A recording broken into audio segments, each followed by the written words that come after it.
thing is loud. Turn that down. All right. Chat, are we hype? 53 is here. I'm sure you guys have seen it. I don't know. We are going to react to it. I've seen parts of it. Well, I've seen it, but I've definitely missed some things. So I'm gonna have to look back through, kind of break this down with you guys. Oh yeah, this is gonna be fun. With that, let me move myself. As you can see, we're in Detroit today. Yeah. What's up, chat? Oh my gosh, I'm sorry. These beats are just different, man. That's what it is. Okay, I'm gonna throw this the final 53 on the screen. Chat, if you're hype, put some French fries in the chat if you're hype. I think it's a French fry thing. If not, man, I don't know what you're doing, man. Put them French fries in there. All right. Let's give me this. Oh gosh, it's huge. Oop.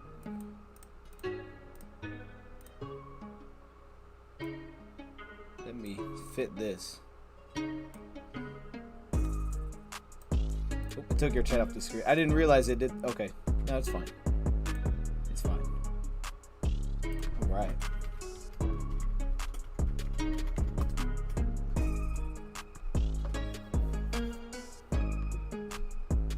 Okay, chat, how we doing? We are ready to break this thing down. I'm gonna turn this beat down. Hopefully it's not too loud on your end. This is the Lions' final 53-man roster according to DetroitLions.com. I'm gonna make myself a little smaller. Actually, I'll just put myself up here. And we're gonna go through it. Some surprises, yes. Yes. Some other ones I think we anticipated, but you know what it is? And before we get into it, first off, we have to say, man, wishing everybody the best, you know, whoever was cut. I know, like, this is their jobs, man. You know, they fight for this. They work all offseason for this. It's a tough gig. I'm wishing them the best, whether that's finding a spot elsewhere in the league, someone's practice squad, back with us. It's tough to see guys get cut, man. It really is. So I'm wishing all of them the best. And, you know, we understand the work they put in for this. So with that, we're going to take a look at this 53. There's some French fries in the chat and some bacon. Is that a good combo? I don't know. I don't think I rock with that. Y'all like the beats? Let's do it then. Let's talk through it. James Houston. I see the chat talking about James Houston. That one, did it surprise me? I would say yeah. I think it surprised me. I mean, I don't know if I had him in mind. I can't remember. We just did it. But I would say it surprised me. I didn't think the Lions would. I didn't know if I think the Lions would do it. So here we go. Quarterback. Jared Goff, David Blau. We already knew that one. Okay. Running back. We kept 4. Remember who is on the reserve list? We have 5 players: Jerry Jacobs, Josh Paschal, Romeo Okwara. We also have Jason Kabinda, and did I say Josh Paschal? I'm pretty sure I already said that. Jamison Williams. I think I got 5 somehow there. So here we go. Running back: DeAndre Swift, Jamal Williams, Craig Reynolds, and that man Jamar Jefferson. Yo, stop. Wait, hold up. You know, hold up. Chat, can we at least get a like for that? Come on, man. Come on, man. Look, no, but here, honestly. honestly though. I'm a little shocked. I'm not shocked that Jamar made it. I'm more so shocked that Jackson did not. That's where I would say my shock comes from, because I thought Justin Jackson did really everything they want him to. He came in low on the depth chart, but the way he performed in preseason, and again, we know it's dependent, right? So they have to have holes and things like that, and I thought he was getting that. The way he returned as a kick returner, it felt like, well, maybe he's our kick returner. I'm more so surprised that he was cut rather than Jamar making the team. I just feel like, I think there's a trust level with Jefferson, but I also am a little bit surprised because of what Dan Campbell said after the game, when he was like, you know, he felt like there was separation there. And I thought he was talking about Jefferson separating like in a bad way from the pack. But I think there's a confidence level, a trust level with him, right? He doesn't fumble. The guy is catching passes. We saw him anytime there's a turnover, chase it down, really make plays on all of them. His special teams impact not as a returner, but instead as a blocker. And we know at the bottom of roster, they like guys that can impact the game rather than just, well, what can he be as a running back? What can he be as a special teams player? Because he's not going to really play that much. So can he give us impact as a special teamer where when he's active, it actually makes sense to have him active? And I think that's where Jefferson brings value above the other guys, not named Craig Reynolds. Craig Reynolds made the team. He should make the team. And honestly, at this point, I think Craig Reynolds is probably our starting kick returner because Godwin did not make the team. Now, what's interesting about that is that Craig Reynolds and Jamar Jefferson did a lot of the lead blocking on kickoffs. So I wonder a little bit who the kick returner is going to be, if it's going to be Craig Reynolds, or if they're going to put someone else at that position and let those two block. I don't know. That's what's interesting about that, but those are the 4 they gave us. Let's circle back to that. Let's go through it and circle back. Wide receiver, they gave us only 5. I don't know. I might have put the number 6 there. Don't worry about the numbers. This is 53. Don't worry about the numbers. I apologize. It's DT Family on schedule. My bad. Don't worry about the numbers. So we have DJ Chark, Amon-Ra. Is it Amon-Ra or Amon-Ra? I always say Amon-Ra. Okay, anyway, we have those guys. We have Josh Reynolds, Quintez Cephas, and Khalif Raymond. Those 5 were all the locks. I mean, right? I mean, those were the... Hey, shout out to Doctor. Hey, that was fire, huh? Shout out to them, man. I really appreciate that. That was the coolest thing. I was nervous. I ain't gonna lie. I was nervous, man. I don't get nervous doing streams. I was nervous on that one, but it was fun. It was cool. It was awesome. With that, though, shout out to everybody that said what's up in that chat. So, Quintez Cephas, right? Those are the 5 locks we thought. I thought they'd go with 6. I thought Trinity Benson would be the 6th, and I would almost bet that if they were going to keep 6, it would have been Benson, which is why Benson was waived last. He was waived injured, which basically just means he's injured, and he'll still go through the waiver wires. That one's a little bit interesting to me. Now I'm going to have to. Here's the biggest thing with this, though. Here's the biggest thing. Let me point this out. Waived injured is.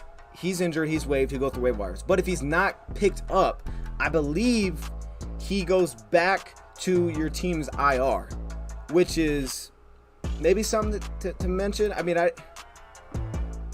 so they can either keep him around. I think he's out for the season at that point if he reverts back to your IR, or they can release him on an injury settlement. So maybe it doesn't mean that much. The point is, they only went with 5.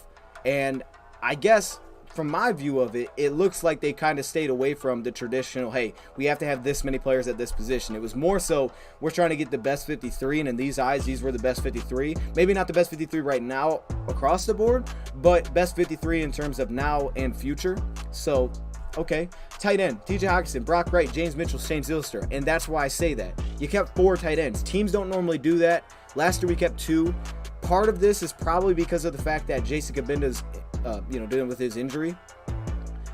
Shane Zylstra also did well in the preseason. Shane Zylstra has done well the entire offseason. I mean, he's left some plays out there, but he has developed and been impactful throughout the preseason. So, I mean, to say that he hasn't potentially earned a crack at the roster, I think he has. It's just keeping 4 tight ends was kind of the hurdle there, because you knew James probably wasn't going to get cut, so they kept 4. Then you have offensive line. They kept 9. Now, this one's a little bit surprising to me, a little bit, that they kept 9 offensive linemen, including Logan Stenberg, Kramer, Nelson, Brown. I think those are all right. I think those are the guys. And they also kept Logan Stenberg. Stenberg just keeps, just sticking around, doesn't he? Logan Stenberg just won't go anywhere.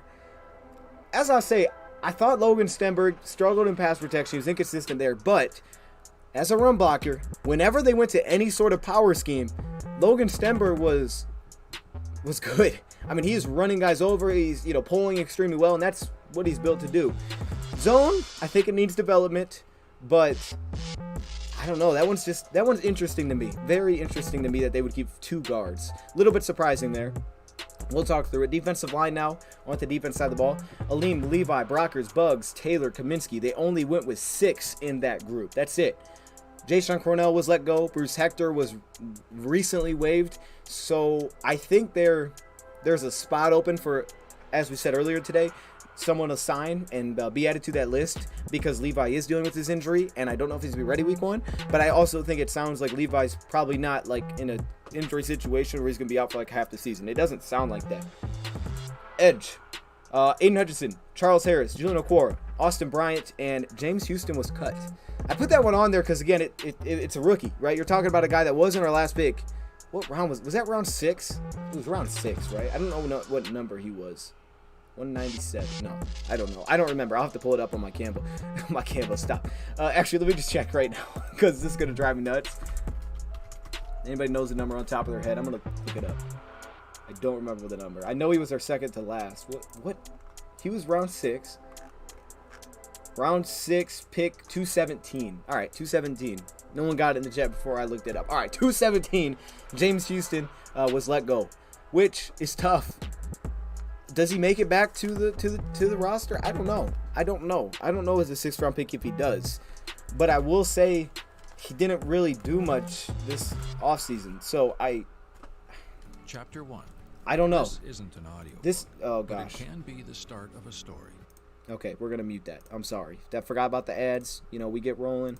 But yeah, someone just said I'd rather keep Houston than 4 tight ends. So then there's that balancing act, right? I think part of it is that we also have to keep in mind, and I have to do this too because I forget. Where are the Lions going to be at halfway through the season, right? If we think about it, where might the Lions be at halfway through the season? Lions, I got to believe they're hoping that they're going to have Romeo Okwara back, Josh Pascal potentially back. Julian Okwara is going to be back sooner than later, it sounds like. So getting these guys back, I think that's part of it. The 4 tight end thing's interesting. Was Shane Zylstra better than James Houston preseason? Unquestionably, right? James Houston didn't really show much. Hopefully he lands back on the practice squad and we can protect him.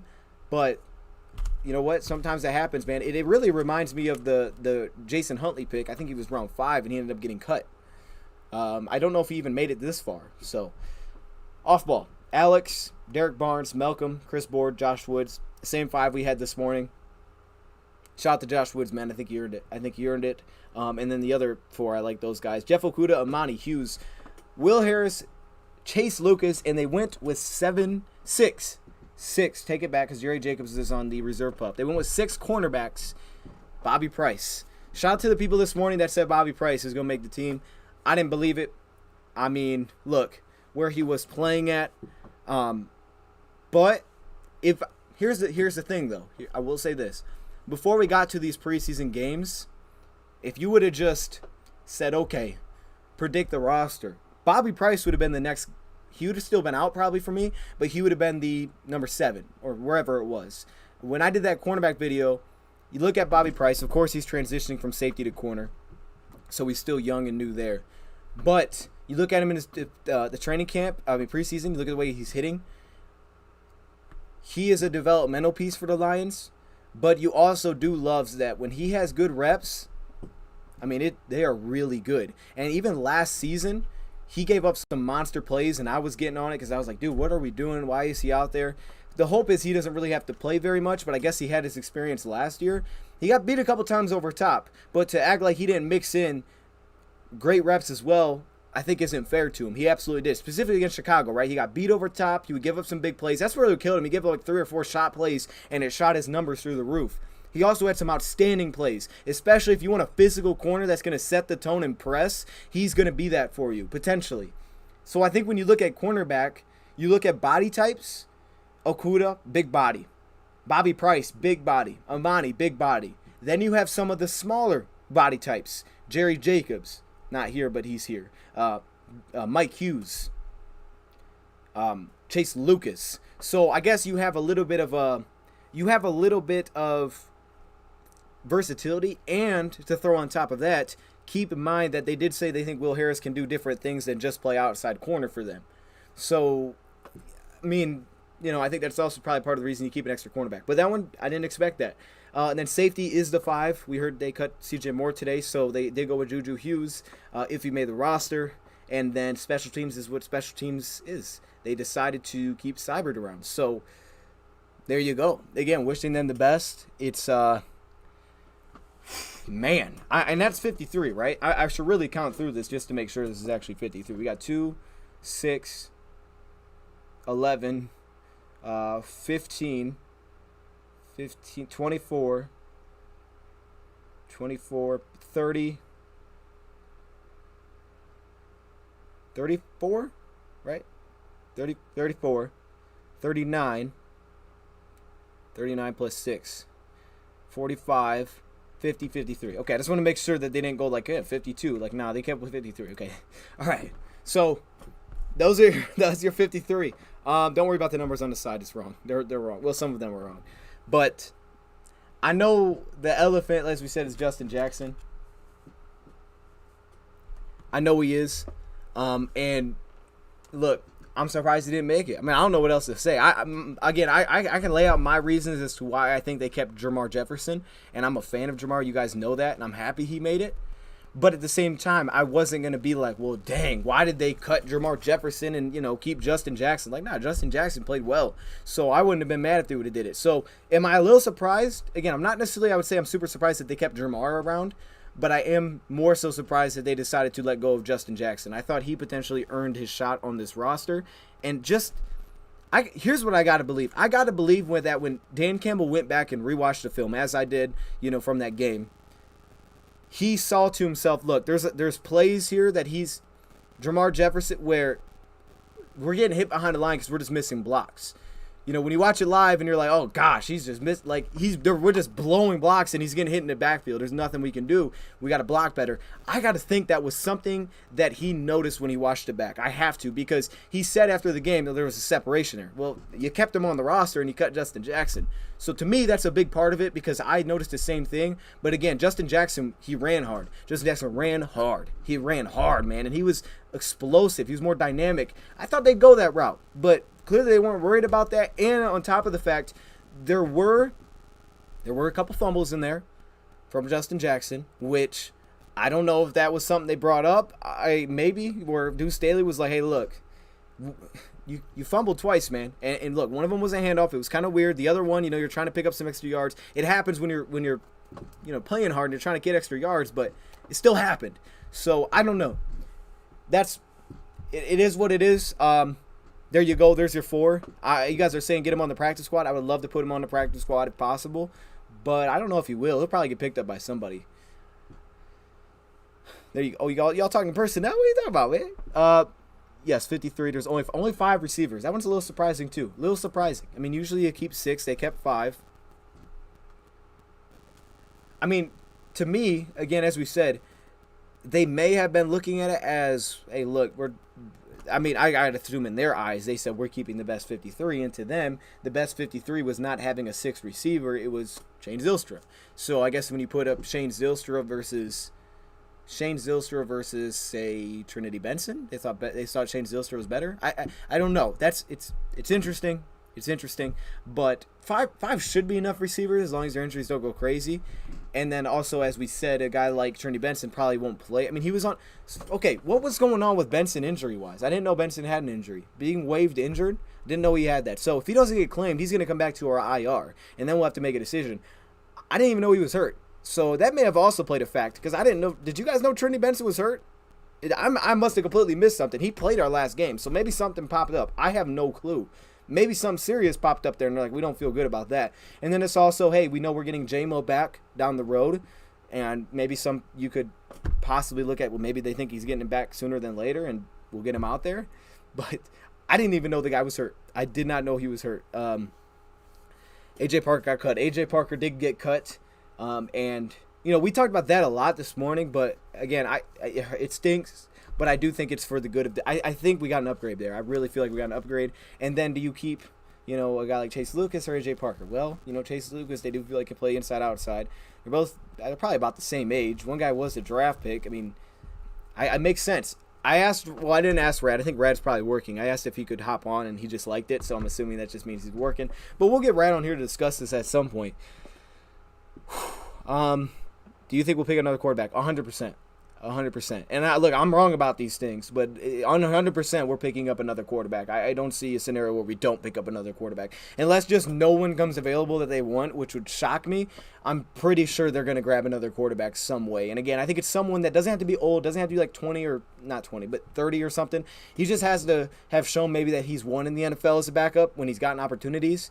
And I think that guy will be someone that they jump at, and it could come in a trade form, but I'm likely thinking it's going to be just a signing. But yes, I 100% think that the that the Lions will do that 100%. Leatherwood, we need to pick Leather. I saw that. I mean, like, what? And I heard they were moving him to guard, so hey, Leatherwood just might not be very good. I don't know. I saw they moved him to guard. Yeah, shout out to everybody in the chat. You guys are awesome, man. But I saw they moved him to guard, and I was like, okay, that must not be going well. Kabinda, J-Mo, in Zylstra. Stenberg's another surprising one. Yeah, Stenberg would that would make sense, right? When someone comes back, you move Stenberg. And maybe that's, to your point, maybe that's one of those things where you look at it and you say, okay, look, Logan Stenberg, he's going to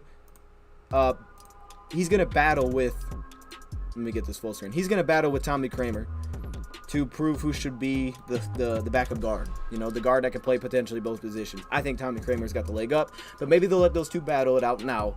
And then when it comes to that time where Kabinda, Jameson, whoever it is, Jacobs, whoever returns to the roster, one of the other guy gets cut. I mean, that could be the thought process behind that.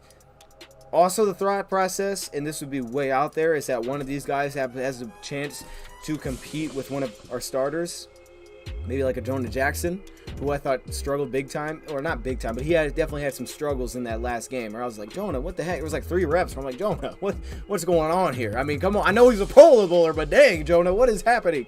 So they could try to push him a little bit too, I guess. But that would make sense. I think Patterson's coming back on the practice squad. What's up? What's up, Michael Banks? What's up, man? Hey, that's your guy. Get Carson Strong. Y'all know I go crazy. Outside linebacker, not edge. What I put him at? I put him as edge. Yeah, I mean, what I did there is I put him as edge because I only did off ball. So, you know, off ball, he played on the ball. So I put him as edge. I mean, I guess I could technically call him defensive end, right? Because he didn't even. I could probably call him defensive end based on what he did, but that wouldn't fit into interior defensive line. So what I try to do is just put all the edge rushers as defensive ends in one. But he didn't make the team. So what's up, Ricky Bobby? Is that what your picture is? I can't. Oh my goodness, it is Ricky Bobby. I saw that he tried to trade him. We still need a left. Hey, you tell me, man. We do need a backup tackle still. We 100% need a backup tackle still. And maybe they think one of those guys can show flexibility. Maybe Logan Stenberg can play a little backup tackle. I doubt it, but maybe. I don't know. I don't know.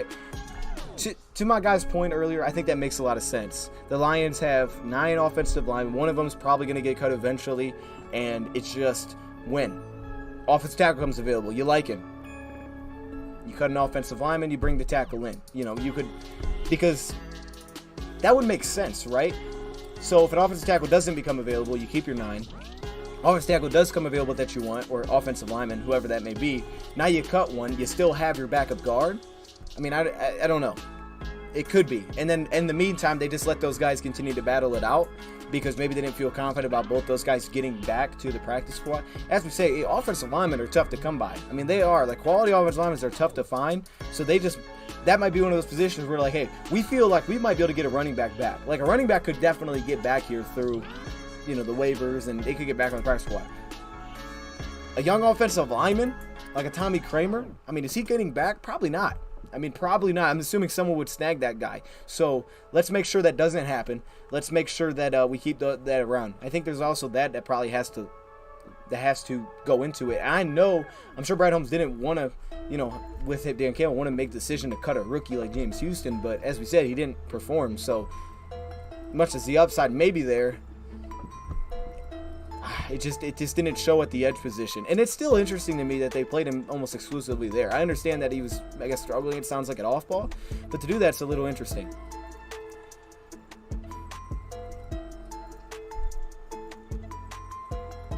Raiders were horrific drafting. Oh gosh, they've had some bad ones now. That's facts. They have had some bad ones. Honestly, scoop up a wide receiver or quarterback. You know, I'm definitely thinking quarterback. Wide receiver. Could we scoop up a wide receiver? I mean, maybe. You know, I'm not counting anything out. I mean, Dan Campbell did say any position they would look to upgrade. And, I mean, maybe. I would definitely think quarterback's going to happen. I mean, I'm almost like 100% sure we're grabbing a quarterback somewhere. Some way we will get a quarterback on this roster. Will he stay? I don't know. But someone's coming to this roster. And that's the interesting thing, again, about Justin Jackson. I mean, it could be, like we said, likelihood of getting a guy like that back. So, I don't know. Let's take a look at a different position. Bobby Price. I mean, do you feel more likely that you could find running back depth or a young Bobby Price? Like who would you be able to get back if you made the cuts? Maybe you feel better about the running back because you feel like there are more running back out there. I mean, you look at what we had to do when we tried to sign cornerbacks last year. Look at the cornerbacks that we signed. It was Mark Gilbert who got cut. It was Savion Smith. It was Parnell Motley who just got cut. So it's hard to find those guys as well. At least it was for the Lions last season, to try to find depth through some of those claims and stuff as we went through the season. They may feel better about having, if they had to, do that through running back like they did with Justin Jackson. They found a good running back that was available, like they did with Craig Reynolds last season. They have experience picking up a Craig Reynolds last season when he became available. Well, he was available, and you saw what he did. So I think that's probably part of it too, is there's also the positional side where it's not just maybe player versus player. Well, it is player versus player, but there's also the position side, probably building the roster of, hey, look, if we get rid of this dude, can we get this back? You know, all those kind of things. I'm sorry, man. They playing a lot of ads today. I feel like we didn't have a lot of ads this morning. Or that wasn't even the morning. I don't know what afternoon. What was it? Anyway. Yeah, the numbers are wrong. I think I have another one wrong in there too. I think I have wide receivers are definitely wrong. I got another one wrong in there. Don't look at the numbers, man. And I can't change it when it's zoomed in like that. It doesn't let me edit it. It just moves to the next one. So yeah, we're just gonna rock with wrong numbers. But trust me, there's 53 there. You can count them. Do you think Jefferson beat out Justin Jackson because he's on his rookie contract? I'll say that, like, my thing, again, I'll say it one more time because a lot of you guys probably heard it. My thing with Jamar Jefferson is this. You know, if we're just talking about Jamar and why he made the team. To me, Jamar made the team for not what he necessarily did at running back. Well, I mean, he did some good things at running back. And, again, there were opportunities where it was, bro, we're missing blocks here.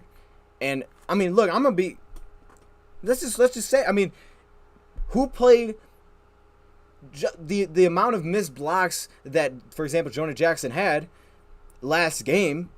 I mean, just because he's a starter, should we just not look at it and be like, well, he is what he is? Like, no, man, he missed blocks last game. He missed things last game. The 4th and 1 where Justin Jackson got stopped, he just went like this and blocked nobody, and his guy shot through and hit Justin Jackson in the backfield. That happened, right? And I think we saw a little bit in that first preseason game. I don't want to speak too much on that one because I don't remember as well. But there were multiple reps like that. So I think that's important to bring up with keeping backup guards. Is like, dude, the guy wasn't great in our last preseason game. Now, with that said, I do anticipate he's going to be good during the season because we saw it last year. He was solid. I didn't think he was. I mean, I don't care about the Pro Bowl now. Pro Bowl's Pro Bowl. It's just whatever. But with Jamar, again, special teams value, not at returner. It seems like Craig would probably be the returner, but he may also be a blocker for someone else. Special teams value, not being a returner, he brings that. I think the coaches trust him because he seems to try to run the way that they want to. He seems to try to get upfield. Like you can see it, and the coaches kind of get on him for it. He doesn't fumble. His pass catching has gotten better. His pass protection was legitimate, and that was a huge step that he took. If they've praised him all offseason on really what he's done, how he's like, oh, he's much more mature, whatever. That's what they say about him. And then you also, like I said, they know what he is at back. They can trust him. And you look at a guy like Jackson who had, the 2 fumbles that he had, right? And he was working an uphill battle, and maybe a couple more weeks he wins that. Maybe he does. So again, my thing is, I'm not surprised. I think Jamar, he's fine making the team. I think I think he's earned the right to be on a 53, but Justin Jackson definitely earned potentially to be on a 53 as well, I think. And that could be back with us. That could be down the road. That could be on the practice squad. That could be elsewhere. So that one surprised me more so. But again, I think it also could just come down to, hey, we look at this position. If we need to get another running back down the road, we can do that. Versus, because Godwin, right? Godwin goes back on the practice squad. Boom, there you go, right? So now you have a running back, and it's probably pretty likely he will end up back on the practice squad now that he has been let go, and then you protect him, and you have your 5th back. Or maybe that is Justin Jackson, whichever one they could possibly get back, if both. And then it's, do we do that versus other positions where maybe it's a little bit tougher? James Houston was cut. That one just surprised me. Should have drafted Chase Lucas instead of Houston and taken a quarterback. I would have loved that. But it is what, it's tough though. It's tough. We should have drafted a tackle. I'm still riding on that. We should have drafted a backup tackle somewhere in that draft. But it is what it is.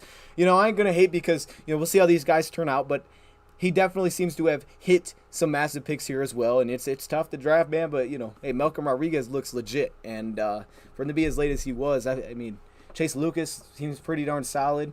And I remember at the time of drafting Chase, it was like, why do we draft Chase Lucas? Why do we need another cornerback? I mean, that was our questions. It wasn't that he couldn't play. It was like, why do we do it? But then, you see the plan coming together, and it's like, well, oh, snap. Lions slot cornerback position looks like on paper just got a lot better. I mean, Mike Hughes, and now his backup is Chase Lucas. Like, I'm feeling pretty good about that. And Lucas can play 2 positions. Like, versus where we were last year when the Lions, I think the Lions took a lot from what they did last year. You think about last year's situation, Lions were kind of scrambling a little bit. Like, we don't have a slot. Let's go get Nick Roby-Coleman. All right, he didn't make the team. Okay, let's get Cornell. It didn't work out. Okay, AJ Parker. Like, they seem to be scrambling a little bit at that spot. This year, they were over-prepared for that position. So, I don't know. It seems like a learn from last year. Something that they learned from last year. They addressed it immediately. I may not have seen the vision the whole way, but now obviously you see how it plays out. It's like, oh, there was absolutely a plan there, and it looks like that plan, we'll see how it plays out to know whether or not it's executed, but we'll see once the season gets rolling. James Houston was cut. That one is one of the bigger surprises to me. Yeah. I like, if he wasn't a rookie, I would have been like, no, he's not making the team. He hasn't done anything. Like, he didn't do anything. But since he was a rookie, it's like, wait a minute, they just drafted this guy. That's tough. But yes, I think practice squad will be great if he gets through there, and I think legitimately he could get through there. Maybe not because he's an edge, but I don't think there was like things that he was doing where. And honestly, if he would have probably flashed more, I would think if James Houston was making plays in preseason, he would have just took a spot from, say, Shane Zylstra and made the team. So I could definitely see him getting back on the practice squad. Pittsburgh traded a 7th round pick for backup O-line Jesse Davis. Hey, there you go. There you go. We might get into the trade market soon, man. Tom Kennedy's cut. There you go. Yep. When did that happen? I don't remember. Oh, that happened yesterday, didn't it? I don't know. I may be. Are you surprised by Julian making the roster? No. That one didn't surprise me. The reason that didn't surprise me is because I feel like we needed him. And the only question I have with Julian is health. And it's just like, well, where is he at injury-wise? But for Julian, I feel like, number one, you always need pass rushers, and Julian was a pass rusher for us last year. He was good for us. He was versatile. He was our starting Sambacker when he was, healthy at the beginning of training camp. And Julian is going to be important to get back. We need pass rushers. I mean, again, if you look at that edge position, you take a look at Romeo's not here right now. We'll see when he gets back. Once you start going down the depth chart, behind Charles, Aiden Hutchinson, you have another edge rusher will be Austin Bryant. Who else do you have out there that you trust that can win the edge consistently?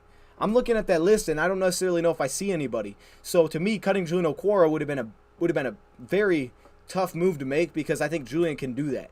So I think that's why I don't feel necessarily surprised that Julian made it, because you got to have pass rushers, man, and Julian can get after the passer. He just needs to be healthy, though. That would be the only reason I think that he could have been cut. But he, like Quintez Cephas, and it sounds like they feel like he could get him back before like the bye week. He, like Quintez Cephas, to me, he showed us what he needed to last year, and the Lions felt good about that. And they're like, all right, we don't necessarily need to see him a lot in the training camp and preseason, because we saw what we needed to see last year. T. Tabor was cut. Oh, snap. Wait, who was he on? I was watching him a little bit. Was he at Atlanta? Alexander did get cut. Really wanted Funchess to make it. Yeah, Funchess became a little bit of a fan favorite there. Funchess was cool, man. Who's the 53rd guy? You'd cut now space. Ooh, that's a good question. Ooh, I think that for me, it would either be Logan Stenberg or Shane Zylstra. It would be one of those two, for sure. If I had to make a cut down, I'd cut one of those two. I think that's what I would do. Now, also keep this in mind, though, Chad. Now that you're saying this, you just hit me with that, too. Potentially, when guys come back, Bobby Price could be someone that's let go during the season. And you get Jerry Jacobs back. He fills a spot. You're back at 6 cornerbacks. So there's also that. There's also that to keep in mind. And I think you also have to keep in mind with cornerback, why maybe go a little bit deeper there. Well, think about some of the history of some of these cornerbacks that we have. And the Lions may not even looked at it this deep, but Okuda's injury history, Mike Hughes' injury history. He hasn't played a lot of football. Who else do we have? So you have 2 guys. Jerry Jacobs is injured right now. So I think when you look at injuries as well, that's maybe something. But they didn't really do the same thing, even though DJ Chark has dealt with some injuries there. But I think wide receiver, they probably feel better about, like, hey, we can go get another wide receiver back if we need to. Like, if we need to go get a wide receiver, we're going to be able to do it. Kennedy is nowhere near Raymond. Oh, okay. I must have missed something. Bruce Hector. Bruce Hector got waived. That was pretty. That one happened right before I saw it was revealed. Was Bruce Hector getting waived? That's another spot. Like we said at the beginning. I think that could be a spot where the Lions look to add another defensive lineman. I think the Lions could add another defensive lineman down the road for sure.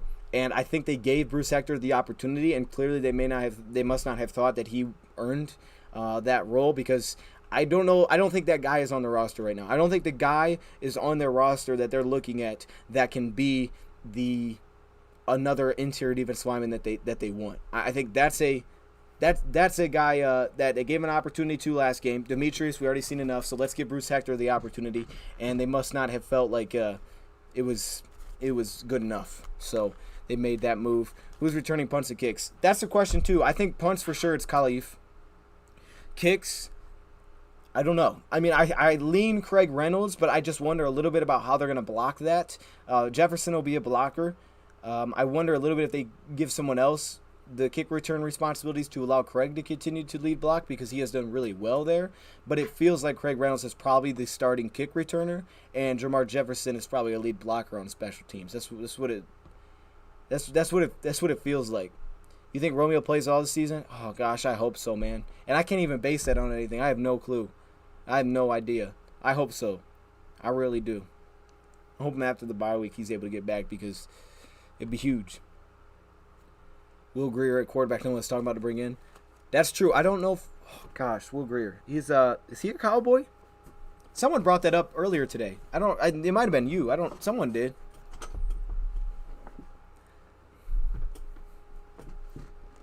Circle and get Jeff Driscoll again. Ooh, Jeff Driscoll. Okay. They cut Funchess. We could have used that big body. Yeah, and that's, again, I think that's one where they didn't see enough. They didn't see enough. He wasn't healthy enough. He wasn't healthy, so it limited the time they got to see him. And I think you kind of got a sense that it probably wasn't going to go his direction when he saw how little he was utilized really after his first breakout preseason game. Because I don't think he played in the first one. It was the second one that he did well. It was one of those two. And then the last one didn't really get much utilization. We talked about the false start as well that he had in that game. It's just, he didn't, I don't think he had enough out there for them to go on. He was signed a little late. There wasn't enough, I don't think, that they felt like to keep him around. And that could be part of the same thing with Justin Jackson as well. But he did do well, so he's, maybe he's brought back somehow. Mike Hughes, can he return Billy? It's a good point. The only reason I don't bring that up, because he was fantastic, and I absolutely think he should. I don't know why he's not getting the opportunity to. Maybe it's because of injuries or something. He's playing corner. In the past, he didn't either. He was a top kick returner coming out of college, punt returner as well. I would love to. The only reason I don't know if they will is because of the fact that he didn't kick return with us at all. Like, he hasn't really taken any reps there, and I don't know if they'll do it. Did the Dolphins keep Skylar Thompson? The Dolphins had Skylar Thompson? I didn't even know that. O.J. Howard and Cooper Rush available. O.J. Howard got cut? Dang. Time for purple hair. Purple hair for what? Did I do something? Wish they would have kept Jackson. I thought Funchess was better than Zylstra.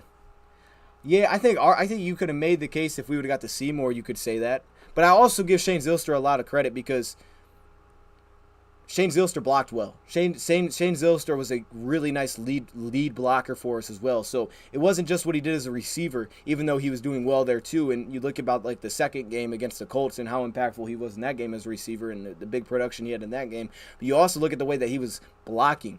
And that's something that there was some more question marks with Funchess. He was blocking his butt off for us. So I give him a lot of credit for that. And I think the Lions probably like that. I think that's partly because there is no Kabinda, that they're looking at that and saying this is. What was our bet? What was our bet? You got to remind. Oh, was it Jared Davis? I did not put purple hair on Jared Davis. I hope I didn't. I know there was 50 squats on it. I know that's coming, which is unfortunate. Did we make a Jamar bet? I hope we did.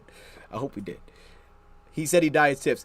Oh, snap. Wait, Rad bet? Was it with Jamar?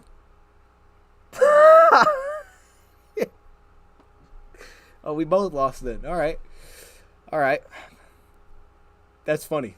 That's funny. Is Rosen the best backup quarterback out there? Heck no, man. Oh my good.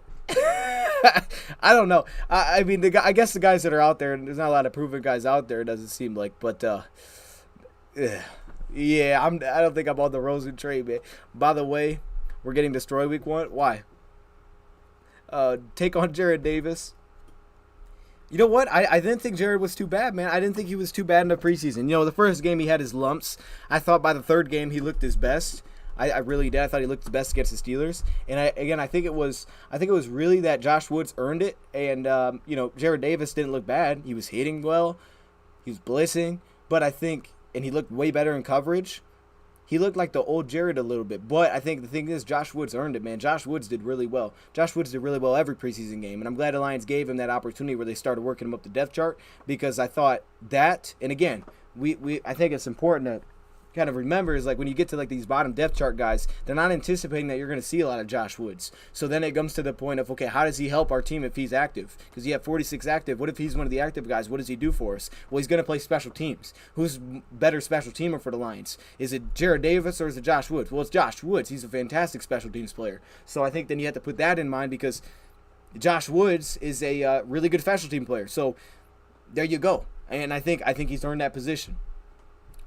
Do you think we pick up? Yes, we will pick up a quarterback. I'll be shocked if we did. Hey, help me out, Pride. Okay, I don't know what it was. I don't know which one it was. I'll ask him. He'll remember. He'll probably act like he don't remember, but he knows. He knows what he did. We need. Ooh, I missed something. We need that athletic tight end if TJ goes down. That's why Funch just made sense. I get what you're saying because I felt like, yeah, I'm with you in terms of I felt like we needed a red zone guy because Hockenson was our red zone guy, so when he wasn't there, it didn't help. But I will also say to that, James Mitchell, I think, I wouldn't call him the same, but I think there's similarities in the game of T.J. Hockenson. And what I like about James Mitchell, man, is he is a threat once the ball is in his hands. He's great in terms of run after catch, and he's a heck of a blocker. He is a heck of a run blocker, and we really saw that throughout the preseason. He was a heck of a run blocker. So I think there's that. I guess there probably are little questions with red zone. But again, do they give a guy a roster spot for possibly his red zone impact over a guy that they feel like will benefit them every game in special teams? They probably wouldn't do that. I think he just needed more time, man. I really do. Devon Kennard, didn't he get cut? With Goff, we have no hope. All right. I want to see the Vegan Hard Ox Dude says, give me Jackson, and Campbell says, no, we need Jefferson. I'm curious to see what they put on there. That's tonight, right? Oh, snap! Well, they won't have that because those just went down. They won't put that on there. That'll be next week, right? They'll probably put the cuts on next week. I don't know if there's going to be many cuts tonight. Not cuts tonight, but I don't know if many cuts on that show tonight. Oh, man. I don't know why. I shouldn't be excited to see you guys get cut, but does Malcolm start? I think so, man. Throw my hype video and critique it.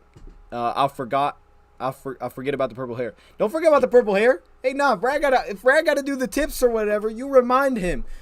You can't put links in the chat, so I don't know. YouTube has like a weird thing on that. It doesn't let you put links. If your thing isn't copyright, I'll watch it. Mine would be a good backup project. Yep, I'm with it. And you said it. You took the words out of my mouth on that one, right? Good project, practice squad. You snag him in there like Steven Montez. But do they look at Kellen Mond and say, hey, this guy's won games. We trust that he can hold it down if we need him for a couple games. I don't think you can because there's not anything to base it on there. Maybe they do. You think we win at least 3 division games? I think we can win 3. Yeah, man. I mean, look, I think we should sweep the Bears, and no question, we're going to get the Vikings once. And I think we get the Packers on the road. So, yeah, man, we get 3. We'll get 3. But here's the thing, though, to Ricky Bobby, what you're saying, like with James Mitchell. James Mitchell hasn't shown us a lot in terms of receiving. He hasn't been healthy very much either. So then, to your thing about, okay, well, what about, going with Funches? Well, would they take a rookie over over them Funches, they did. So I guess that's a big part of it too. But I think in the little that we saw, he showed us what we needed to see. You know, to be honest, with how the team looks, I've been thinking about it. If we trade it for Jordan Davis instead and draft a receiver next year. So if we traded up for Jordan Davis instead of drafting J-Mo, yeah, you could have. You definitely could have. Now, long-term wise, though, you know, because I know he's hurt right now, but long-term wise, would you rather have a Jordan Davis? And I'm not saying Jordan Davis can't be a dog in the interior, but with what you've invested there with Levi and Aleem and the investments you put there, would you rather have that, or would you rather have a potential one of the most dynamic receivers in football, one of the fastest receivers in football, that we know where the money is starting to go with receivers? You know what I'm talking about? We know how much they're getting paid now. So I think the long-term banking of what Jameson could be. I mean, man, we're missing, like, we don't have J-Mo out there. We don't have Josh Paschal out there. We don't have Romeo out there, man. Like, we got 3 dogs that are just sitting there waiting, man. We got Julian Okwara. He's almost in the dog category, man. We got some ballers now on the defensive side we're just kind of waiting for. Does Blau remain, or is he safe? Or is he... Ooh, that's a good question. He might not be safe. I think he remains until we sign someone, for sure. Once we sign somebody, I wouldn't say he's safe. For example, say Lions get a guy that's played 5 games, he's won 2 games in the NFL, they like him, they feel like he's had some experience, he's won some games. At that point, I don't think he's safe. I think maybe a week or 2 in, they could move on from David Blau. Music fire. That's right. There we go. Whatever quarterback we pick up, we still need Blau because the new guy would need. And that, yep, exactly. It would take him a minute. Once he got it, I think Blau would be moved on from. Because again, I don't think the Lions have much confidence in Blau at all. It doesn't seem like. It's just based on last year. Caleb Ellaby from Western Michigan, right? He was weird, man.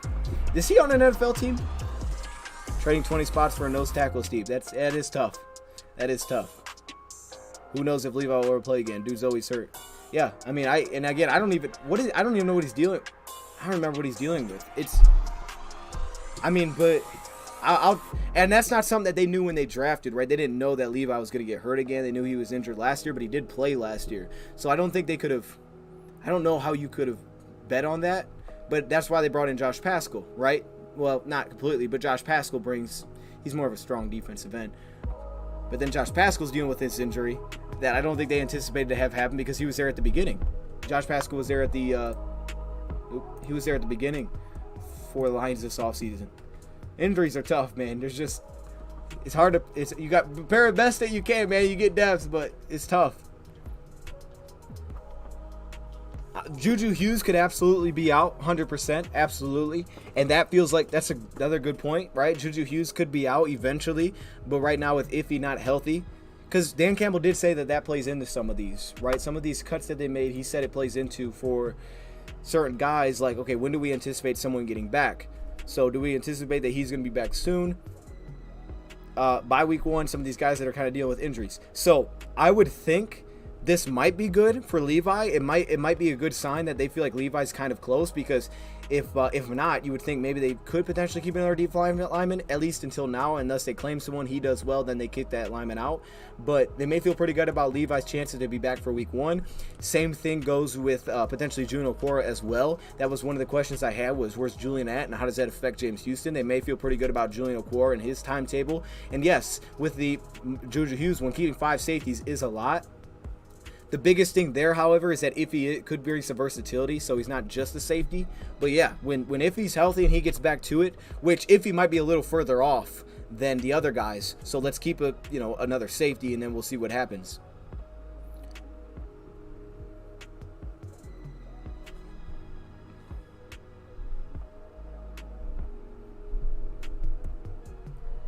How many people did the Lions draft that is now hurt or cut? This year? Or are you saying it? The only one that they drafted this year that got cut was James Houston. Jameson they knew was going to miss time. And then Pascal, of course, he had his injury that popped up, which was actually, I guess, the one that carried over from last year. James Mitchell's back. Who else did we draft? Kirby Joseph is healthy. Malcolm's healthy. Chase Lucas is healthy. Do you have any tickets to games this season? Not yet, man. Not yet. I wait to get tickets. Maybe I should stop doing that, but, you know, they don't really sell out, so I just wait. Why so many secondary players? You know what? And that's... I mean, it's 11, which is kind of normal. I think the Saints usually kept 11 when Dan Campbell was there. They usually kept 11 guys. And you got to think, man, they see flexibility. So they're like, well, Will Harris can play different spots. We have different cornerback pieces. Okuda, Amani, and Price are different body types than Hughes, Lucas, Jerry Jacobs. When he comes back, Will Harris is a movable piece. Iffy, they know, is kind of a matchup piece. And then because Iffy's dealing with his injury, you kind of have to have other you have to have Juju Hughes. I think Juju Hughes had to make it for now, and yeah, he may not be here the entire season, but you have to have him for now because if he's not healthy, Kirby Joseph being the rookie he is, you're going to be putting Kirby in an early position. He may have to play a lot, and you know about Deshaun Elliott, his injuries in the past.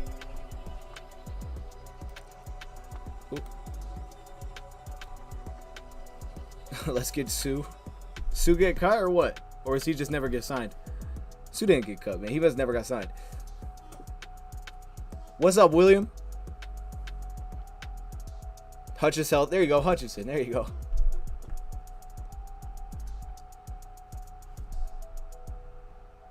You would go get OJ Howard. That's Rad's guy. You know Rad will be talking about that. Yeah, I haven't seen enough of OJ Howard. I would just be banking on maybe what I've seen on Madden or something. I don't know enough about OJ Howard. Going to first game. Okay. There you go. Yeah, changes some jersey numbers. Half of these guys will be second stringers. I mean, well, I guess that would make sense, right? Because, you know, half of them are backups. Sue won't come back. Jamar over Jackson. Yeah, I'm not. I won't keep going through that one. That way, I don't want to keep, you know. Let's look through this one more time. Anything else that sticks out here? I feel good about the receivers, man. Receivers look good. Running backs look good. Quarterbacks, who had a backup. Tight ends. I mean, it's just tough, man, because there's so many elements. Like, okay, which guys play better? Which guys, injuries-wise? Which positions are more likely to stick around versus get cut? Interior defensive line. Hopefully this means good things about Levi, but I still think there's a spot here. I like what Bugs has done, though. Demetrius Taylor earned his spot. Kaminsky's been a dog. Bro, and what's so cool about Kaminsky is when they kick Kaminsky inside, he is so legit. It's like, oh my goodness, man, he can play. I don't think I'm going live with Rad today. I don't know. I'll see if he texts me. I texted him. He didn't respond. He just liked it, and usually he does that when he can't jump on. So I don't think so. But if he texts me, we might do something. I think we can beat the Eagles, yes. Are they a good team? Yes. I guess that's the time you want to face them, though. Probably is week 1. Usually that's when you want to face a good team. But I think you can stop teams like that. But last year, you know, you look at it, we, at that time, had zero firepower. Zero firepower offensively. And you look at any of the opportunities that we had in that game to somewhat, you know, put some points up, something went wrong. St. Brown had a big play over the middle, put us in field goal range. We were going to score first, and he, like, dropped it into the defender's hands, and it was picked off. The weirdest thing. You know, there was an opportunity right there. Then you had a big play over the middle. I think it was Kadero Hodge. He was going to put us in a good spot, and it was dropped. And then defensively, hey, you got to stop the run against that team. So, defensively, to me, it all comes back to stopping the run. And hey, we'll see if we can do it. But that's the team you got to stop the run with. But I do feel like after, you know, the Ravens game, we can handle, you know, quarterbacks that are mobile. You know, we played Kyler Murray. We can handle guys like that. We have in the past. But to handle those guys, you have to be able to stop the run. And if you can't stop the run and you're taking that away, woo, yeah. I said you. Yeah, I mean, it's rough. You know, it's rough at back quarterback. What else we got? Hutch, Charles, Julian, Bryant. That's a nasty 4. I'm curious, man. I'm curious if they end up getting a 5th there. They could. They definitely could. Now, Kaminsky has played some defensive end, but I don't think it's his best spot. But he could do it. He could stop the run there. A.A. Barnes, A.A. Duracell, Barnes, Malcolm, Board, Woods. I like that. Do I think we'll be able to stop the runs here? Well, hopefully better than last year. I actually wrote the numbers down for that show I was doing earlier, and I won't go through them all, but last year, Lions had the second most rushing attempts against them on first down, second most rushing attempts against them on second down, and on third down, they were the fourth worst team at getting off the field. And we had one of the smallest amount of attempts against us on third down. Some good teams are in that same category. I think it was the fourth least amount, where it's like, hey, they just get off the field. Drives don't extend. For the Lions, that wasn't really the case. We didn't get a lot of third down situations because on first and second down, we weren't very good. I think we actually are, at least through preseason, we've kind of seen the opposite, where the Lions have been better on first and second down, and on third down, they've had some struggles. But obviously what we did last week against Pittsburgh, what we did, now Pittsburgh, we let them get to the edge a little bit on us. They had the jet pass. That one got out to the edge. They picked up a nice little gain there. They let a couple things get to the edge, but we didn't play some guys too. But, that's something. But what we did against the Colts, we shut down the run against Indy. We absolutely shut it down. Hey, I'm not saying we're going to be a top run defense, but if we can be respectable there, it changes everything for this defense, man. It does. Because, I think that if they can just get teams in some passing situations, they could do some things this year. They got playmakers. They have some cornerbacks that are healthy. The development has been great, at least to this point with them. Okudah looks like the Okudah that, hey, we might, he needs some time still, but he's coming around. And now we got some pass rushers, especially once we get healthy. The amount of pass rushers we're going to have when Pascal and Romeo are back is unreal. Right now, though, we still got some guys that can get after it. The idea of on third down, putting out Aiden Hutchinson, Charles Harris, John Kaminsky, Austin Brown. You can put out some nasty lineups there to get some pressure. Do we have two guys named Hughes? And yes, we do have two guys named Hughes. This is good. I probably should put their first initial. We have Mike Hughes, who's a slot, and we have Juju Hughes, who is the safety. He's a small safety. I think Hutchinson is going to get 2 sacks week 1. Okay, I like that. That'd be fire. What week Jameson finna be play? Finna be able to play. That was so weird. I think after the bye week. I think a lot of people have thought that, and I think that feels like where it's going. Because Dan Campbell said, well, when we get it back, because you guys that are on this list, like Jerry, who you guys said was kind of upset that he's placed on this list, they can't practice with the team. So they're going to need a little bit of time there as well. So I feel like safely after the bye week, he'll be ready to go. I don't think it'll be like way beyond that. The other guys, I don't think we really have much of a timeline. J-Mo feels like after the bye week, he should be back.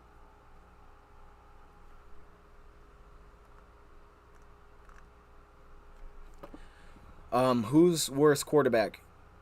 Nick Sinnott, the guy the Eagles just cut? Okay, I don't know who that is, so I have no idea. Hutch has to get used to double team he's going to see. He's going to get a lot of double teams, and that's good, man, that's good. But Hutch in the interior. This is why we need these edge guys to get healthy, and I think why Julian is one of the key players, I think, to coming back early this season, because the faster he gets back, the more he opens up Aiden Hutchinson inside. It's going to be a problem. Aleem Hutch Bugs, much improved run defense from last year. Yes. Bugs has shown some good things too. I'm really hoping Okudah has a good season. Me too, man. I just want to see him healthy. I want to see him at least have an opportunity to have a good season. It's kind of like that with Okudah. Like, I want to see him have a good season, but I would like to see him just get an opportunity to have a good season by just getting a chance to play and grow and make mistakes and bounce back, because that's how cornerbacks go, man. They get beat, they bounce back. Jalen Ramsey, you saw him get burnt multiple times. They bounce back, they make big plays. I want to see him have the opportunity to go through that of a season. He hasn't really even got that chance to do that, especially in this defense, where a team that got less pass rush last year improved in every statistical category in coverage this season. How can that not make you a little excited, right? With an awful run defense, they got better in every statistical category in coverage, including individually last season, with less pass rush. Do we have two guys? Yeah, okay, I already read it. Did he comment that twice? Or did I just, okay. I think playoffs are very realistic. And again, we'll go through our game by game, coming up soon, but I think they're very realistic.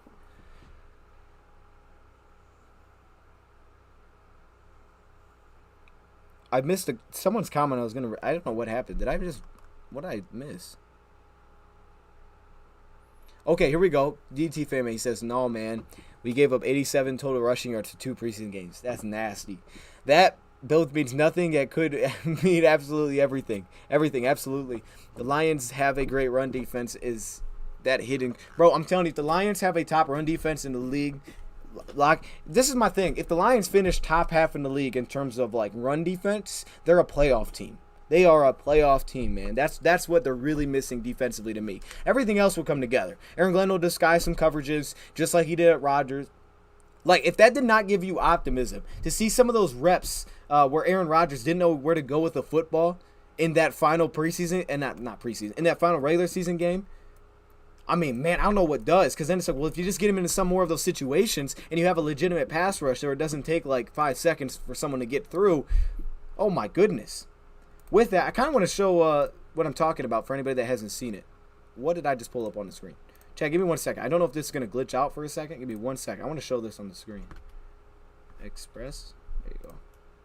Thoughts on linebacker Sewell? Let me know if we're still here. All right, we reconnected. It does that for some reason when I switch stuff. We should be back. I want to show this on the screen, though, because there are a couple plays that I referenced, and I don't know if you guys have actually seen it. But y'all need to see y'all need to see it to know it, man. You gotta see what I'm talking about. Do we have two? Oh, why do I keep? Yes, we do have 2 guys. You may have missed it. We have Mike Hughes, who's a slot corner, and we have Juju Hughes, who is the safety. So yes. All right, I'm gonna switch this over. Here we go. Let's take a look at this. I'm gonna show this. This is from last season, week 18. I don't remember exactly what play it was, but I'm sure I can find it pretty quickly.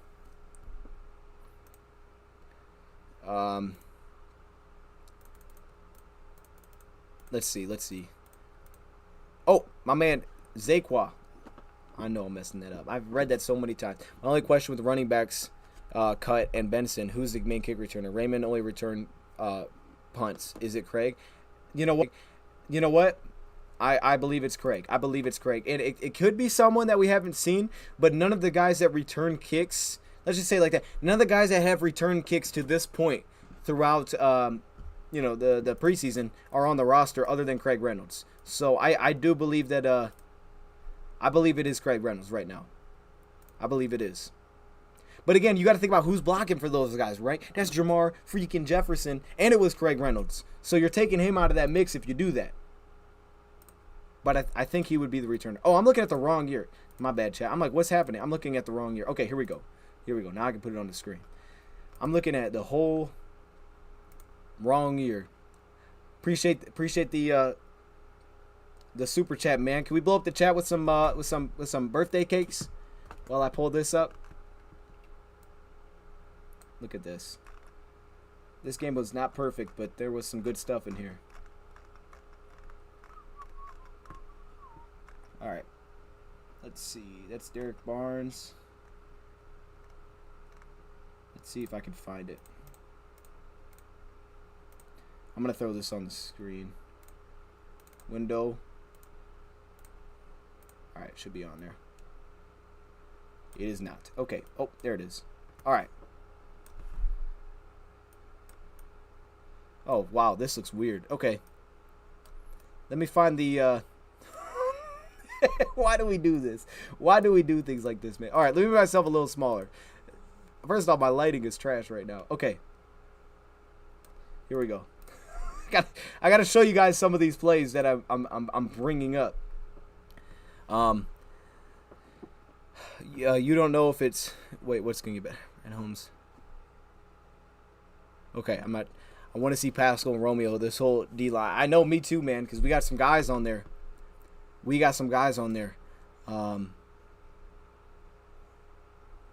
Yeah. Jefferson was like the 6th, 7th round from 2 seasons ago. He was 2021 7th round pick. Okay, which play was it exactly? These don't seem right.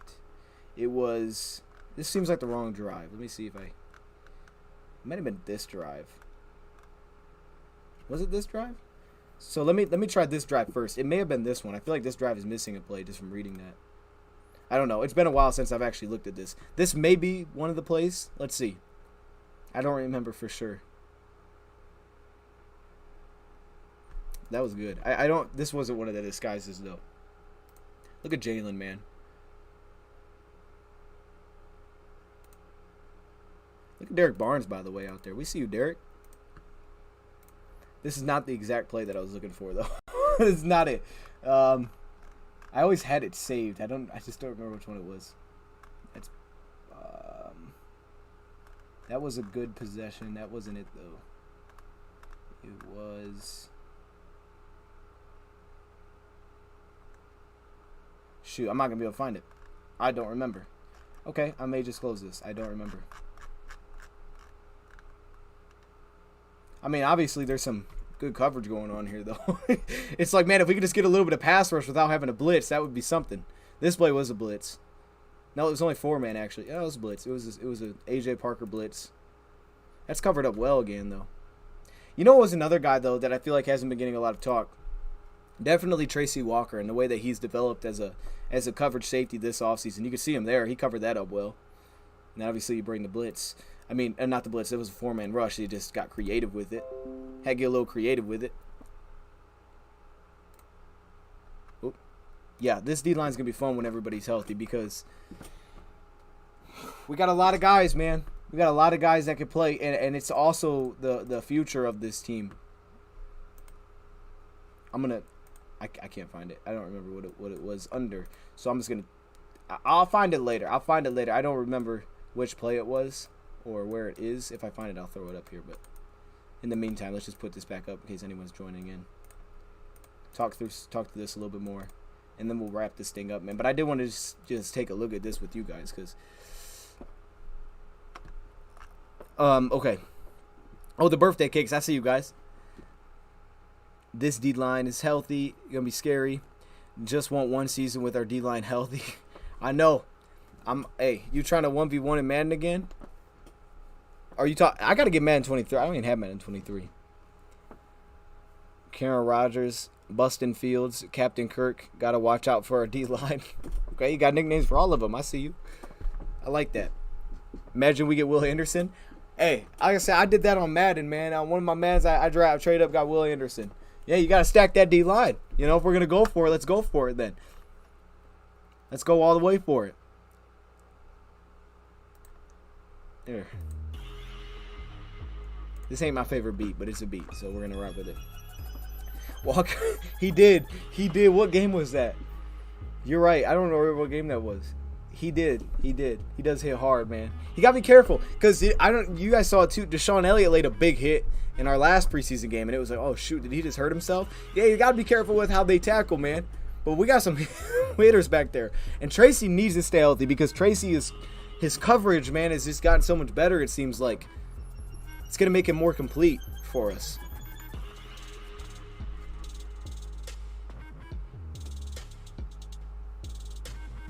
Zylster isn't Madden 23? That don't even shock me, man. Madden's whack, bro. What is Madden doing? Come on, Madden. I mean, they gave Jerry Diggs a 67, right? Man, I can't even... What are we supposed to do with that? A 67 overall?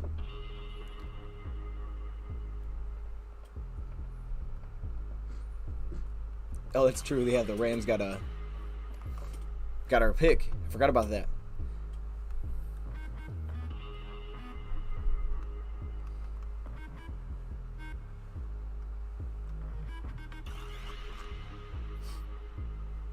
The Steelers game.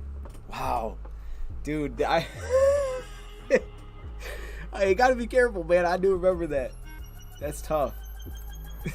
That's tough. Oh, that is not... Why is it showing that? This beat's weird. I'll rock with this beat, man. Okay. I don't know if Chad's feeling this beat either. Let's see. We have... I really wanted to find that play, man. It's going to make me mad.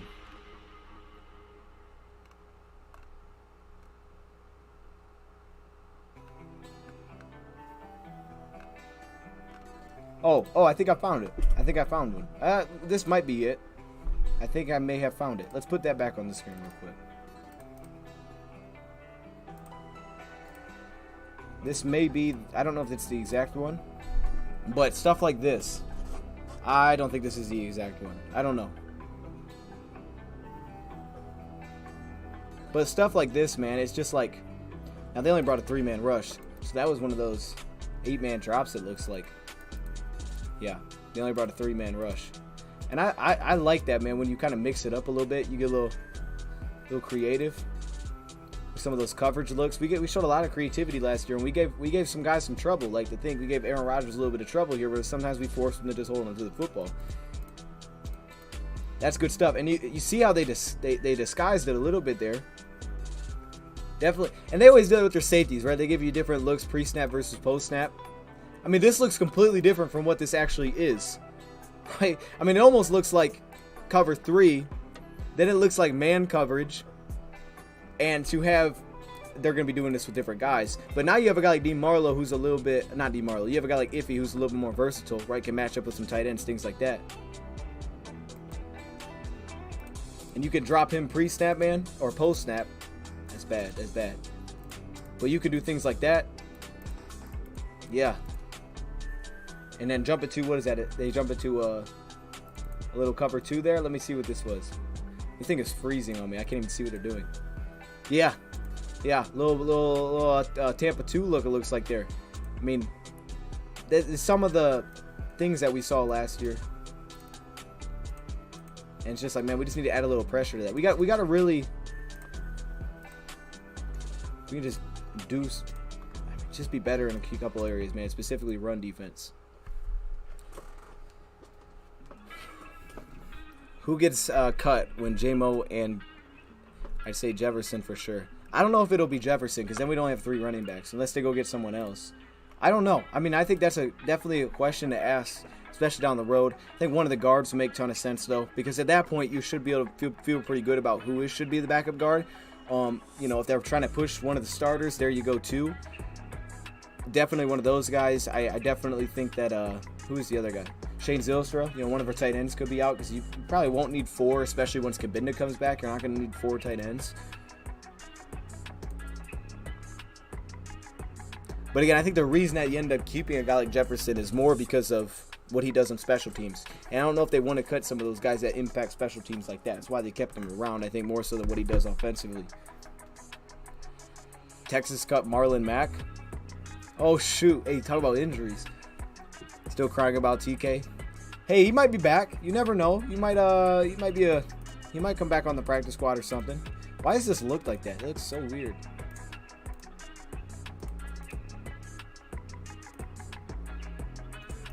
All right.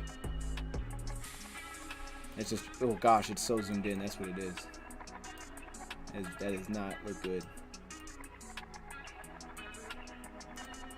It's weird how they do the cuts too. I mean, you see them and they're just like, all of a sudden, bam, 15 cuts just pop in. And it's like, all right, here we go. Let's talk a little bit about Hard Knocks real quick. What do we expect to see tonight on Hard Knocks?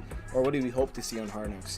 They're definitely going to go through some of the last preseason game, I got to believe. And then they're going to be like, now it's time to make the cuts. And then I'm sure it'll probably end. And they'll probably talk to a lot of the bubble guys. I don't think we'll see many cuts on Hard Knocks. If at all. Maybe they'll mention like a couple that have already happened. I don't know who they're going to show. Hopefully they show some Okuda, right? I mean, if they get a little bit of that last game and they can show a little bit of Jeff Okuda making some plays in there. We haven't really got much behind the scenes on Hefe, so I would like to see a little bit of that. A little bit of that. That'd be kind of cool.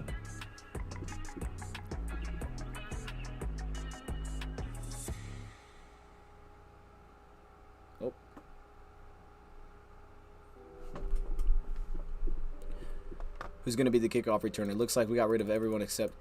Yeah, I think I think Craig Reynolds is the favorite because he actually did it. Aside from that, I don't know. They used Craig to block. Mike Hughes, like my man said, could do it. It's just he hasn't done it yet, unless they're doing things at practice now that we haven't seen, and that's possible. Getting prepared for that. I think Mike Hughes could be there. They could do it with Khalif. They could do it with Khalif, even though he hasn't done the kick return. And they could do it if he's not going to play a huge role in offense.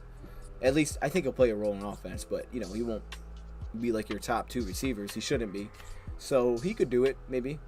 but I think the lead guy is Craig Reynolds. He seemed pretty excited when he talked about what Craig Reynolds did back there. And then he's like, well, and you kind of felt that when he's talking about Godwin. Like, he talked about knowing what we had in Godwin, but he didn't say it as like, yeah, we know Godwin's that dude. It was like, we know what he is, but didn't feel like that.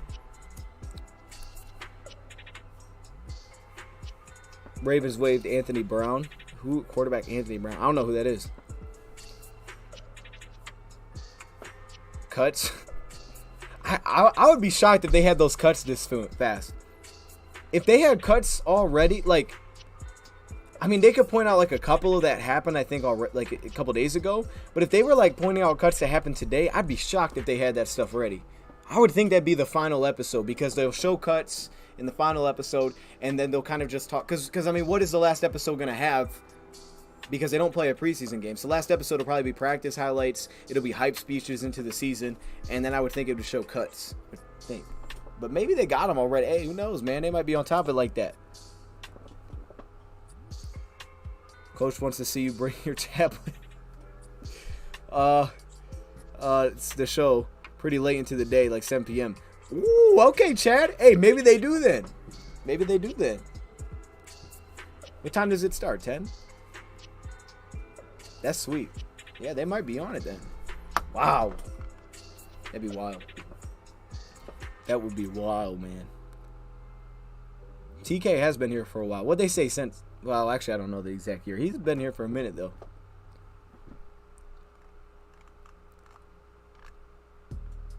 Well, you know, you gotta adapt, I guess. You gotta grow. So with that, that is the Lions' 53-man roster. This is time, man. It's time to get ready for the season. It's time to get this thing going. I think the same holes that we hit on are the same holes that are still there. Backup quarterback, backup tackle, interior defensive line could add another guy. I think another edge rusher could be added. But with that, I feel pretty good elsewhere. And the roster definitely feels... I think what's nice about the roster this year is that a lot of these guys we've gotten a chance to see. You know, last year was a lot of we don't really know what this guy is. This year we actually kind of know. Like, we know, for example, we know what Tracy is. We know what Will Harris is. We know what a lot of these guys are. Then you have the new additions, of course, like the Mike Hughes, but he did well.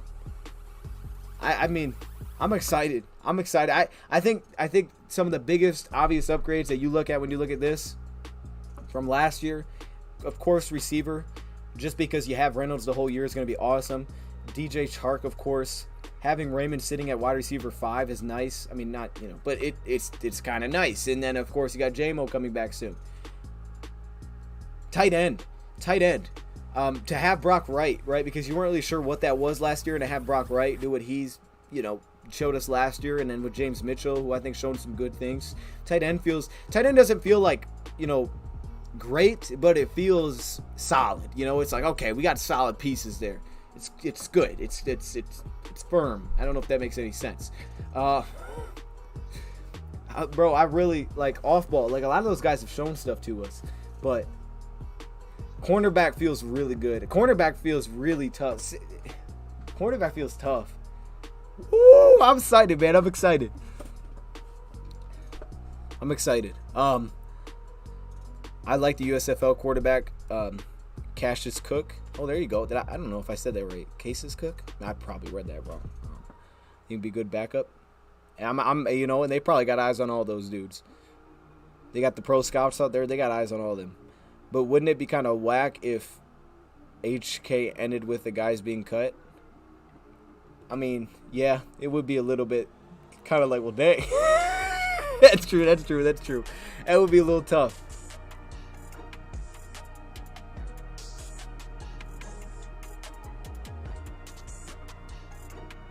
He said the voiceover is done Tuesday mornings. Okay. So I guess those cuts then would have to be just its own thing, and they wouldn't be able to have like transitions. Luis Perez. Oh, I forgot about him. Cyber better do good. That's another position, man. I actually wrote that one down when I was doing that show today of some of the questions. Kicker is still a question. I think Cyber's solid, but he's Still got some question marks, but clearly they felt good about him because he kind of ran away with it towards the end there, it felt like. If the Lions win the North, what would you do? I have no idea. I have no idea, man. I don't ever know how to answer those questions. I mean, I'd be pumped. I would just be happy to get back in the playoffs, man. Could you imagine streaming a playoff game? Like, come on, man. Oh my goodness. I mean, I just love it. I love when it's like we play on Christmas Eve this year, I think. Look at the TV. Lions in the playoff picture. Woo! Stop. Don't do that.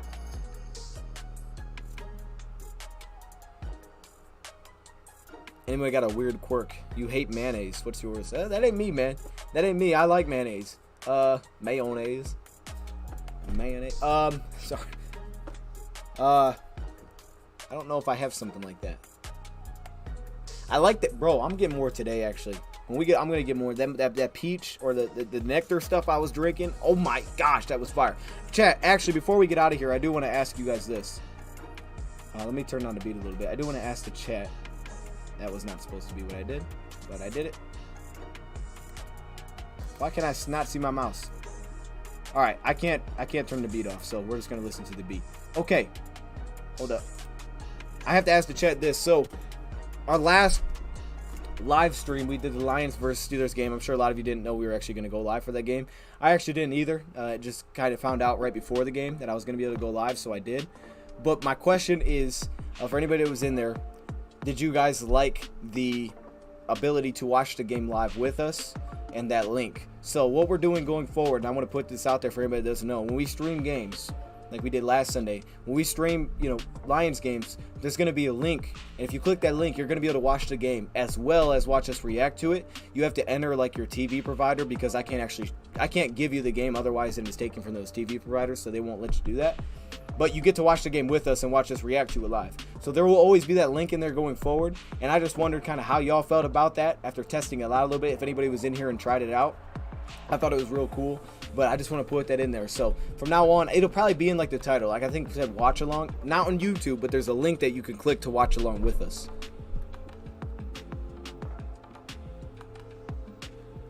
NFL Plus, there you go. Is NFL Plus tied with NFL Game Pass? Because I have that.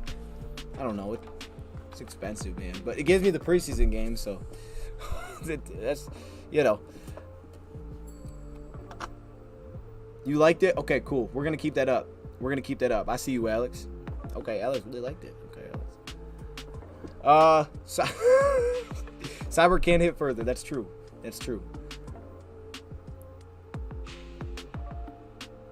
You be down? Okay, so yeah, we have that going forward. We tried it in our last one, but you just have to. What if you in another state? Well, you still can watch us just react to it through YouTube, but you need like a provider. So I guess in another state you would have to like sign in however you watch the games normally, whether that's Spectrum, whether that's YouTube TV, whatever it is, something like that. You have to sign in and then you can watch it live.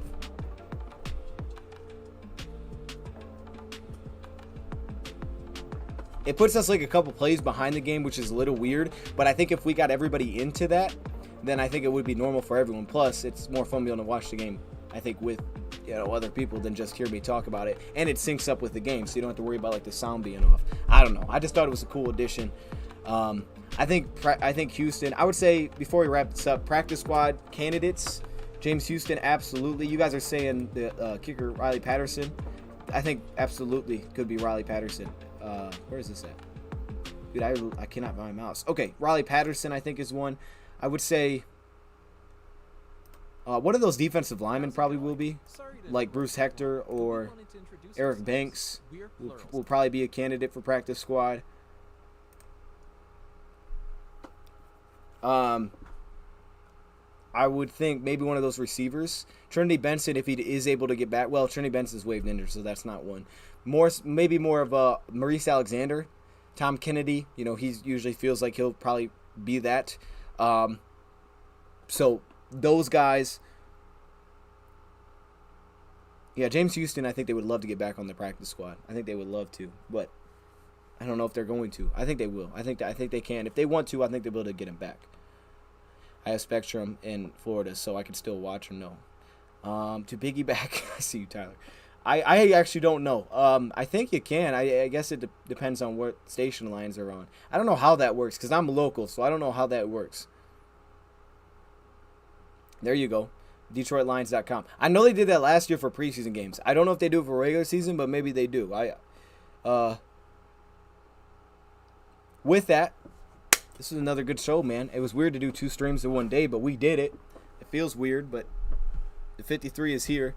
Difference between waived and released. Waived is, it only is to specific players. They have to be, they're younger players. Let me get the exact year for you. But waived players, basically, they go through the waiver wire. Released players just get cut, and they're just available immediately. The waiver wire means you have to pass through an order that was set last season based on your record. So, for example, the Lions are second in waiver order. So, guys that pass through that, you can put in a claim. If he makes it to your claim, you get the player. So, if the Lions put in a claim for John that comes available, don't know who that, or let's say Carson Strong, they put in a claim for him. Who's won? Jacksonville would have first claim order. They don't put in a claim for him. He goes then to the Lions. If the Lions put in a claim for him, they get him. If the Lions don't, he goes on to the third team, Houston. And it would kind of work like that. And that's how waivers go. And if they pass through and no one puts out a claim for the player, then they become available. Or, in our case, if they're waived injured, they'll end up back on your injury reserved. And then you can make the decision, do we want to cut him on an injury settlement, which will just make him a free agent, or do we want to keep him around on IR for the season? So, waiver wire, do waiver updates each week? If that's your, do they do waiver updates each week? I think that's what. Yeah, I think it's for the first 3 weeks. Waiver wire is a thing. I don't remember what it does after that, but I know. No, after the first 3 weeks, what it does is I think it goes based on.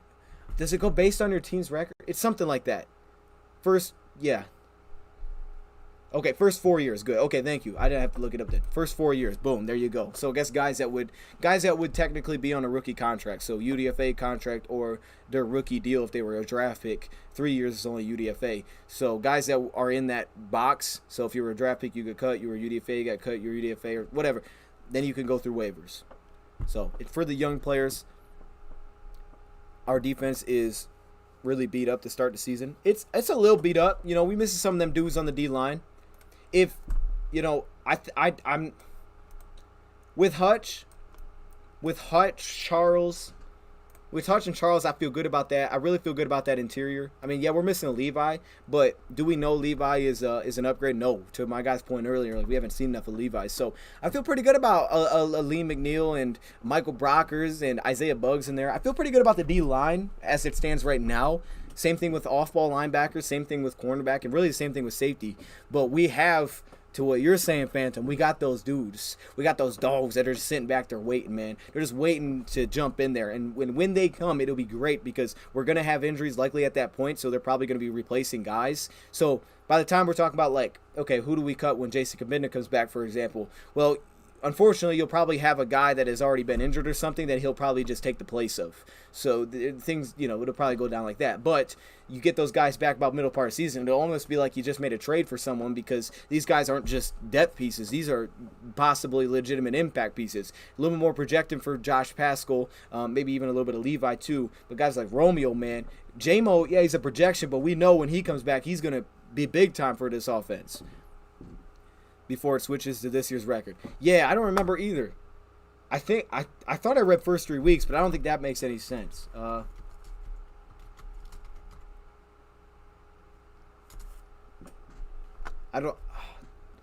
might be I don't think it's 3 weeks. Let me see if the NFL has it up here. I'm gonna check real quick.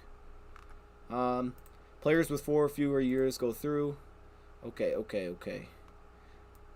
Okay, after the trade deadline. After the trade deadline, passes, vested veterans will go through waivers if released. There you go. So Lions being second in that kind of gives them the pick of anybody that goes through waivers, which is kind of nice. I mean, if anybody gets cut, they get a pick of basically whoever's there. So that's kind of cool.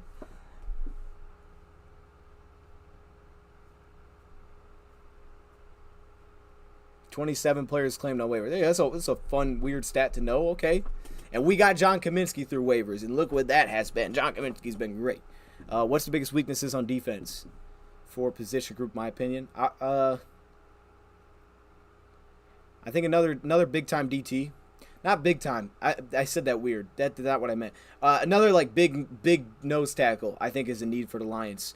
And just until Levi gets back, I think we need potentially another nose tackle in there.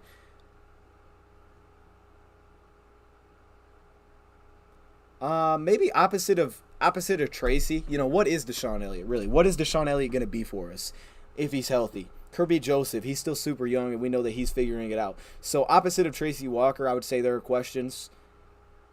Cornerback, I feel pretty good about. I feel pretty good about off ball. And then our fourth edge rusher, I don't know who that is right now. Until Julian gets back, I guess, then I know. And then we know, we know. Yes, that would be great. That would be great. No Carson Strong. It's weird. What? I must have talked way too much about Carson Strong because there's been a lot of Carson Strong chat since we started talking about quarterbacks. I doubt it, man. I really do. But if Brad Holmes wants to see me buy a jersey of a player that probably won't play at all for us, then get Carson Strong. Winner claims announced.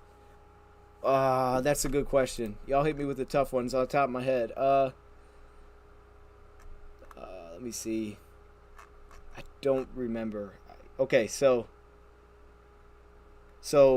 Tuesday.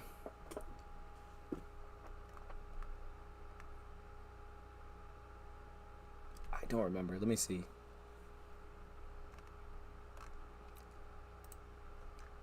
I think they're announced like pretty soon after they go through waivers. It might be a day, but it feels like less. I remember we got Josh Reynolds. It wasn't very long after we kind of knew. We knew the line. Well, we knew the line. You know your team puts in a claim for him, but I don't know exactly when you know that it's, your team got him.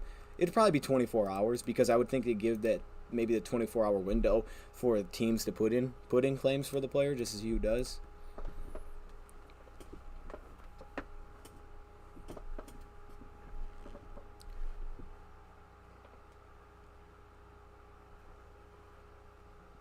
Dan Marino had bad knees. Give Carson Strong a chance. I love Carson Strong, but like I said, I think they'll go with the guy that's played a little more. He's won a little more games in the league. He's been a little more proven. If they can find that guy, I like Montu as a development piece. I don't know if I'd trust him to be my number 2, but I wouldn't be mad at giving him a shot.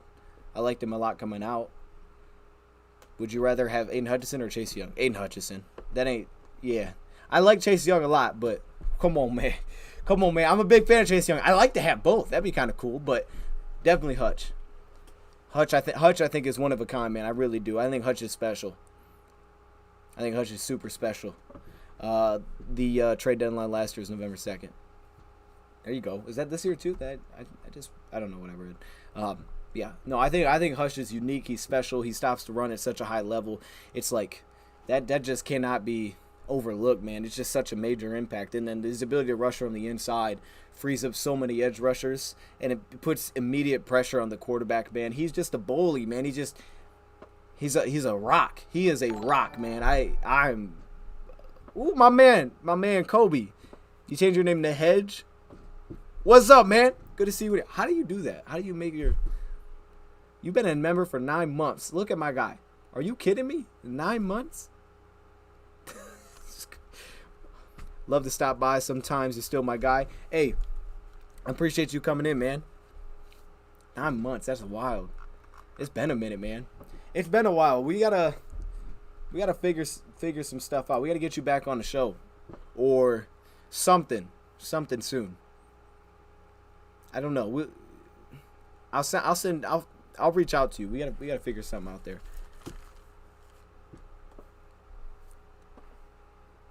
But we're gonna wrap this thing up. We're gonna wrap this thing up here, man. Shout out to everybody that came in. I'm gonna reach out to you, man. We need to get you on a show or do something soon, and I'll message you because it's been too long, and we are doing a member show soon, so maybe I can get you on that. That'd be fire. That'd be amazing. I love how there's a show for fantasy experts. Not like fantasy football is a complete crapshoot. What about my guy The fantasy football counselor. What about him? What about my guy? Do you follow him? All right, we're gonna roll this outro, man. It's weird. There's no beats going on in the background, but yeah, Lions 53 is done. If you are just joining, make sure you feel free to go back in the video, check it out. The 53-man roster is early in the show. We take a look at it. I plan on doing a show with Red soon. I don't know exactly when. I think he's getting settled in, but once he's settled in, we'll get back on it. Lions got a bye week this week, so there will be no game. And we'll see, man. The season's about to start, so we'll figure out everything as it kind of happens. If Lions make any waiver claims or if they go sign someone, we will be here to discuss it. We may be a little late to it, but we'll be here to discuss it. We'll break it down. We'll probably throw some film on and stuff like that, especially if it's a quarterback. And Hard Knocks is tonight, so enjoy that. I think 10 o'clock Eastern. We got about 4 hours. Have a good night. I can barely stand YouTube, bro. I don't have social media stuff. I think he's on YouTube. I think that's his name. You gotta check him out. You gotta check my guy out. And tell him I sent you. The fantasy football counselor. I think he just goes by the count. Check my guy out, man. He's a little crazy, but he's good. All right, man. We go wrap this thing up. Yeah, we may come back and talk about quarterbacks soon. I'm gonna have to do a little more digging to figure out who's actually out there, but I'm sure we're gonna find a name soon. Defensive tackle, quarterback, offensive tackle, potentially another edge. Come on, man. Hey, really any position. I'm be honest, but and hey, chat. I don't do this a lot, but I feel like we can we get a like for the Jamar Jefferson, the fact that he made the team, just a little bit, because I mean that's, come on, man, just a little bit of love for the whole Jamar Jefferson thing, man. Come on, man. All right, we out of here. I'll see y'all soon. Chat. That's funny, man. Here we go. Let's roll the outro, man. Oh, we need something better for the outro. We do. I see you, chat. I see you. No, I like the outro. It just needs to have something different. Oh, there. I'm going. Hello?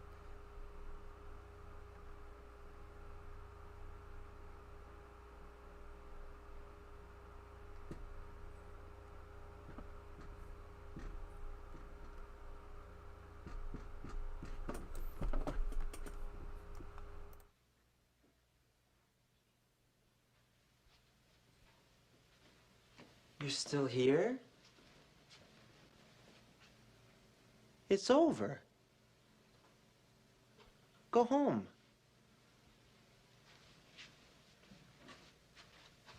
Go.